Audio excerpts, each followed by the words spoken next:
Hi ಸ್ನೇಹಿತರ, welcome back to government jobs tone YouTube channel.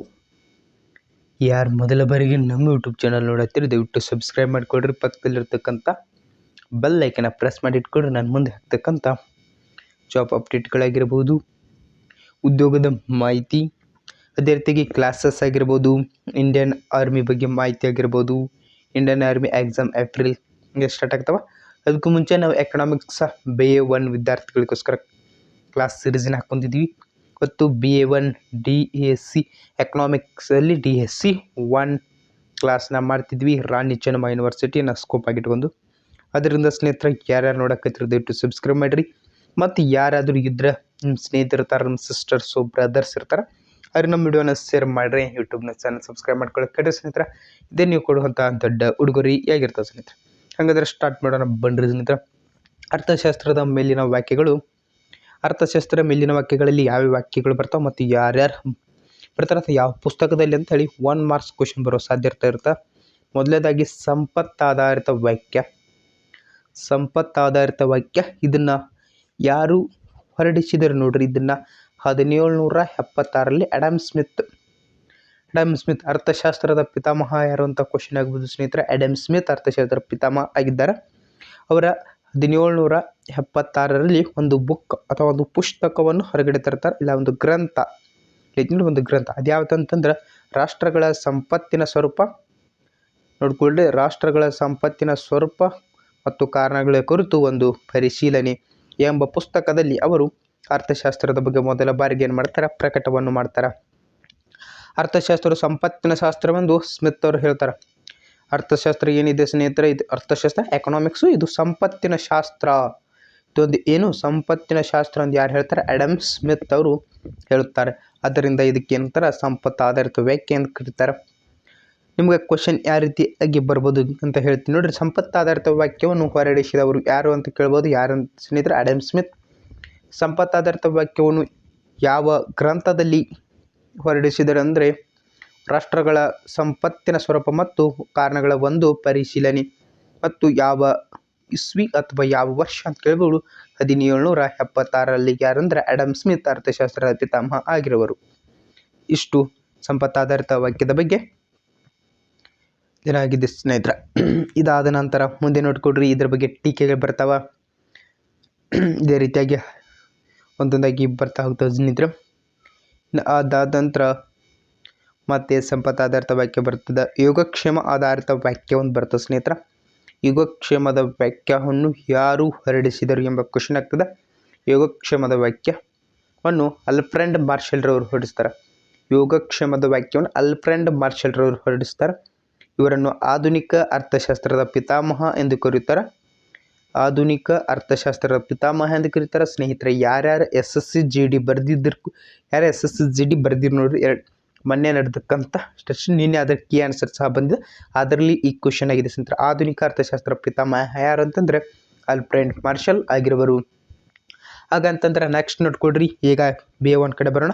Alfred marshal ಅವ್ರು ಯಾವ ಹೇಳ್ತಾರೆ, ಯೋಗಕ್ಷೇಮದ ವಾಕ್ಯವನ್ನು 1890ರಲ್ಲಿ ಅರ್ಥಶಾಸ್ತ್ರದ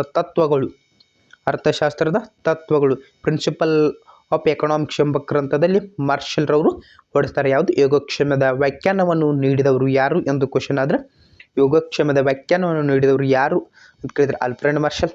ಯಾವ ವರ್ಷದಲ್ಲಿ ಅಂದರೆ 1890ರಲ್ಲಿ. ಯಾವ ಗ್ರಂಥದಲ್ಲಿ ಅಂತ ಕೇಳಿದರೆ ಅರ್ಥಶಾಸ್ತ್ರದ ತತ್ವಗಳು. ಎಷ್ಟು ಸ್ನೇಹಿತರ ನಿಮಗೇನಾಗ್ತದ ಕ್ವಶನ್ ಆಗ್ತದ 1 ಮಾರ್ಕ್ಸ್ನಲ್ಲಿ 3ರಲ್ಲಿ ಯಾವ್ದಾದ್ರು ಒಂದಾಗಬಹುದು ಸ್ನೇಹಿತರೆ. ಇದರ ಟೀಕೆಗಳು ಎಲ್ಲ ಡೆಪ್ತ್ ಹೋಗೋದು ಬೇಡ ಸ್ನೇಹಿತರೆ, ಅಷ್ಟು ಕ್ವಶನ್ ಆಗಲ್ಲ. ಇನ್ನು 3ನೇದು ನೋಡ್ಕೊಡ್ರಿ, ಇನ್ನು ಕೊರತೆ ಆಧಾರಿತ ವ್ಯಾಖ್ಯಾನ. 1932ರಲ್ಲಿ ರಚಿಸಿದ ಆರ್ಥಿಕ ವಿಜ್ಞಾನದ ಸ್ವರೂಪ ಮತ್ತು ಮಹತ್ವ ಎಂಬ ಪುಸ್ತಕದಲ್ಲಿ ಪ್ರೊಫೆಸರ್ ಲಯೋನ್ ರಾಬಿನ್ಸ್ ರವರು ಈ ಮೇಲಿಂದ ಹೇಳ್ತಾರೆ. ಯಾವುದಾದ್ರು ಕೊರತೆ ಆಧಾರಿತ ವಾಕ್ಯವನ್ನು ಹೊರಗಡೆ ತರ್ತಾರೆ. ಇದರಲ್ಲಿ ಸಹ ನಿಮಗೆ ಕ್ವಶನ್ ಏನಾಗ್ಬೋದು ಸ್ನೇಹಿತರೆ, ಕೊರತೆ ಆಧಾರಿತ ವಾಕ್ಯವನ್ನು ಹೊರಡಿಸಿದವರು ಯಾರಂತಂದ್ರೆ ಪ್ರೊಫೆಸರ್ ಲಯೋನ್ ರಾಬಿನ್ಸ್. ಎಷ್ಟರಲ್ಲಿ ಅಂದ್ರೆ 1932ರಲ್ಲಿ. ಯಾವ ಗ್ರಂಥದಲ್ಲಿ ಅಂತ ಕ್ವಶನ್ ಆಯ್ತಂತಂದ್ರೆ ಆರ್ಥಿಕ ವಿಜ್ಞಾನ ಸ್ವರೂಪ ಮತ್ತು ಮಹತ್ವ ಎಂಬಲ್ಲಿ ಅವರು ಹೊರಡಿಸಿದ್ದಾರೆ. ಇನ್ನು ನೆಕ್ಸ್ಟ್ ನೋಡ್ಕೊಡ್ರಿ ಸ್ನೇಹಿತರ, ಬೆಳವಣಿಗೆ ಆಧಾರಿತ ವಾಕ್ಯ, ಇಂಪಾರ್ಟೆಂಟ್ ವಾಕ್ಯ, ಬೆಳವಣಿಗೆ ಆಧಾರಿತ ವಾಕ್ಯ. ಇದನ್ನ ಯಾರು ಹೊರಡಿಸ್ತಾರೆ ನೋಡ್ಕೊಡ್ರಿ, ಸ್ನೇಹಿತರ ಜೆ ಎಂ ಕೆನ್ಸ್ ಅವರು ಹೊರಡಿಸ್ತಾರ. ಸ್ನೇಹಿತರ ನೋಡ್ಕೊಳ್ರಿ, ಬೆಳವಣಿಗೆ ಆಧಾರಿತ ವಾಕ್ಯ ಯಾರು ಹೊರಡಿಸ್ತಾರೆ ಅಂತಂದ್ರೆ ಜೆ ಎಂ ಕೆನ್ಸ್. ಎಷ್ಟರಲ್ಲಿ 1936ರಲ್ಲಿ. ಯಾವ ಗ್ರಂಥದಲ್ಲಿ ಅಂತ ಕ್ವಶನ್ ಆಗ್ತದೆ. ಯಾವ ಗ್ರಂಥದಲ್ಲಿ ಅಂತಂದ್ರೆ ಉದ್ಯೋಗ ಬಡ್ತಿ ಮತ್ತು ಹಣದ ಸಾರ್ವತ್ರಿಕ ಸಿದ್ಧಾಂತದಲ್ಲಿ ಹೊರಡಿಸ್ತಾರ. ಸ್ನೇಹಿತರ 4 ವಾಕ್ಯಗಳನ್ನು ಎಕನಾಮಿಕ್ಸ್ನಲ್ಲಿ ನಾವು ಕಾಣ್ಬೋದು.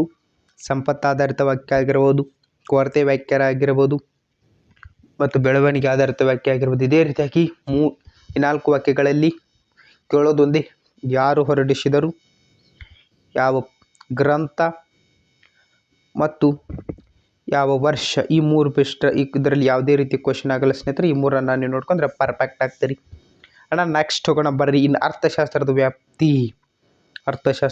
ಸ್ಕೋಪ್ ಆಫ್ ಎಕನಾಮಿಕ್ಸ್ ಅಂತ ಹೇಳ್ತಾರೆ. ಸ್ಕೋಪ್ ಆಫ್ ಎಕನಾಮಿಕ್ಸ್ನಲ್ಲಿ ಪ್ರಮುಖವಾಗಿ ಯಾವ ವಿಷಯವನ್ನು 6 ಭಾಗಗಳಾಗಿ ವಿಂಗಡಣೆ ಮಾಡಿದ್ದಾರೆ ಸ್ನೇಹಿತರೆ. ಸ್ಕೋಪ್ ಆಫ್ ಎಕನಾಮಿಕ್ಸ್ ಅಥವಾ ಅರ್ಥಶಾಸ್ತ್ರ ವ್ಯಾಪ್ತಿ ಪ್ರಮುಖವಾಗಿ 6 ಭಾಗಗಳಾಗಿ ವಿಂಗಡಣೆ ಮಾಡಿದ್ರೆ ಯಾವ್ಯಾವ ನೋಡ್ಕೊಂಡ್ರೆ, ಒಂದನೇದು ಅನುಭೋಗ, ಉತ್ಪಾದನೆ, ವಿನಿಮಯ, ವಿತರಣೆ, ಸಾರ್ವಜನಿಕ ಹಣಕಾಸು ಮತ್ತು ಆರ್ಥಿಕ ಯೋಜನೆಗಳು. ಸ್ನೇಹಿತರ, ಅನುಭೋಗ ಎಂದರೇನು?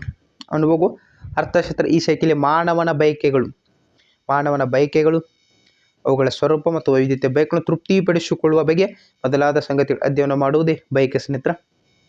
ಇನ್ನು ಉತ್ಪಾದನೆ ಅಂದರೆ ವಸ್ತುವನ್ನು ಅನುಭೋಗಿಸಬೇಕಾದರೆ, ಯಾವುದೇ ವಸ್ತುವನ್ನು ನೀವು ಅನುಭೋಗಿಸಬೇಕಾದ್ರೆ, ನೀವು ಆಹಾರವನ್ನು ಸೇವಿಸಬೇಕಾದ್ರೆ ಮೊದಲು ಏನಾಗಿರ್ಬೇಕು ಸ್ನೇಹಿತರೆ? ಆಹಾರ ರೆಡಿ ಆಗಿರಬೇಕು. ಇದೇ ಸ್ನೇಹಿತರ ಉತ್ಪಾದನೆ.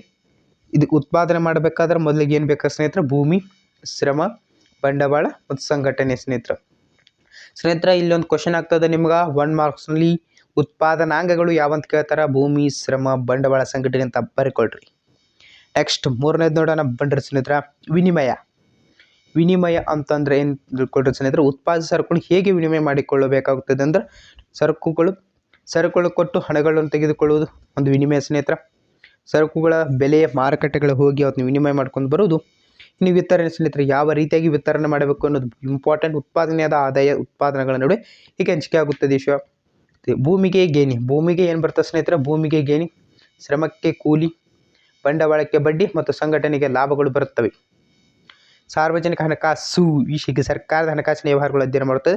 ಸರ್ಕಾರದ ವರಮಾನದ ಮೂಲಗಳು, ವರಮಾನ ಪಡೆಯುವ ಅನುಸರಿಸುವ ತತ್ವಗಳು, ವೆಚ್ಚದ ಪಾವತಿಗಳು, ಸರ್ಕಾರದ ವಿವಿಧ ಮೂಲಗಳಿಂದ ಪಡೆಯುವ ಸಾಲ, ಇದೇ ರೀತಿಯಾಗಿ ಪ್ರತಿಯೊಂದನ್ನು ಅಧ್ಯಯನ ಮಾಡೋದು ಯಾವತ್ತಂತ ಸ್ನೇಹಿತರ? ಸಾರ್ವಜನಿಕ ಹಣಕಾಸು. ಇದಾದ ನಂತರ ಆರ್ಥಿಕ ಯೋಜನೆ ಆಧುನಿಕ ಆರ್ಥಿಕ ತಂತ್ರವಾಗಿದ್ದು ಶೀಘ್ರಗತಿಯ ಅಭಿವೃದ್ಧಿ ಸಾಧನೆಗಾಗಿ ಇಂದು ಬಹುತೇಕ ಎಲ್ಲ ದೇಶಗಳು ಆರ್ಥಿಕ ಯೋಜನೆಯನ್ನು ತೊಗೊಂಡು ಬರ್ತೇವೆ ಸ್ನೇಹಿತರೆ. ಎಕನಾಮಿಕ್ ಪ್ಲಾನಿಂಗ್ ಬರ್ತಾವೆ ಸ್ನೇಹಿತರೆ. ಇಷ್ಟು ನಾನು ನಿಮಗೆ ಕ್ಲಾಸ್ ಮಾಡಿದ್ದೀನಿ ಸ್ನೇಹಿತರೆ. ಈ ನೆಕ್ಸ್ಟ್ ಕ್ಲಾಸ್ನ ಶೀಘ್ರದಲ್ಲಿ ಹಾಕ್ತೀನಿ ರೀ. ಅದರಿಂದ ಯಾರು ಮೊದಲ ಬಾರಿಗೆ ನಮ್ಮ ಯೂಟ್ಯೂಬ್ ಚಾನಲ್ ನೋಡತ್ತೀರಿ ದಯವಿಟ್ಟು ಸಬ್ಸ್ಕ್ರೈಬ್ ಮಾಡಿಟ್ಕೊಡ್ರಿ. ಪಕ್ಕದಲ್ಲಿರ್ತಕ್ಕಂಥ ಬೆಲ್ ಐಕನ್ನ ಪ್ರೆಸ್ ಮಾಡಿಟ್ಕೊಡ್ರಿ. ನಾನು ಮುಂದೆ ಹಾಕ್ತಕ್ಕಂಥ ಪ್ರತಿಯೊಂದು ಉದ್ಯೋಗದ ಮಾಹಿತಿ ಬಂದು ನಿಮ್ಗೆ ತಲುಪ್ತಾವ. ಇದೇ ರೀತಿಯಾಗಿ ಎಕನಾಮಿಕ್ಸ್ ಕ್ಲಾಸ್ ಆಗಿರ್ಬೋದು, Indian army class, SSC class ಪ್ರತಿಯೊಂದು ಮಾಡಿಕೊಂಡು ಸ್ನೇಹಿತರೆ. ವಾಟರ್ ಮಾಡ್ಕೊಳಕ್ಕೆ ಬೇಡ್ರಿ. ಯಾರು ನೋಡತ್ತೀರಿ ದಯವಿಟ್ಟು ಸಬ್ಸ್ಕ್ರೈಬ್ ಮಾಡ್ಕೊಂಡು ಬಿಡ್ರಿ. ಸಬ್ಸ್ಕ್ರೈಬ್ ಮಾಡಿ ಇಟ್ಕೊಡ್ರಿ. ಬೆಲ್ ಐಕನ್ ಪ್ರೆಸ್ ಮಾಡಿ ಯಾವುದೇ ವಿಡಿಯೋ ಬಂದರೆ ಸ್ವಲ್ಪ ಹೋಗಿ ವಿಸಿಟ್ ಕೊಡ್ರಿ. ಜಾಬ್ ಒಳಗೆ ಏನೇನು ನೋಡ್ಕೊತ ಇರ್ತೀನಿ. ನಿಮ್ಮ ಎಜುಕೇಷನ್ನ ಇಷ್ಟು ನೋಡ್ಕೊಡ್ರಿ. ಇದು ಸೆಲೆಕ್ಟ್ ಆಯ್ತಂದ್ರೆ ಇದು ನೀವು ಎಜುಕೇಷನ್ ತಕ್ಕಿರಿ ಅಂತಂದ್ರೆ application starting data ending data ಎಷ್ಟು ನೋಡ್ಕೊಡಿ ಸ್ನೇಹಿತರೆ. ನೆಕ್ಸ್ಟ್ ವಿಡಿಯೋಲಿ ಮತ್ತೆ ಬೇಗನೆ ಭೇಟಿಯಾಗೋಣ ಸ್ನೇಹಿತರೆ. ಅಲ್ಲಿವರೆಗೂ ಎಲ್ಲರಿಗೂ ಬಾಯ್.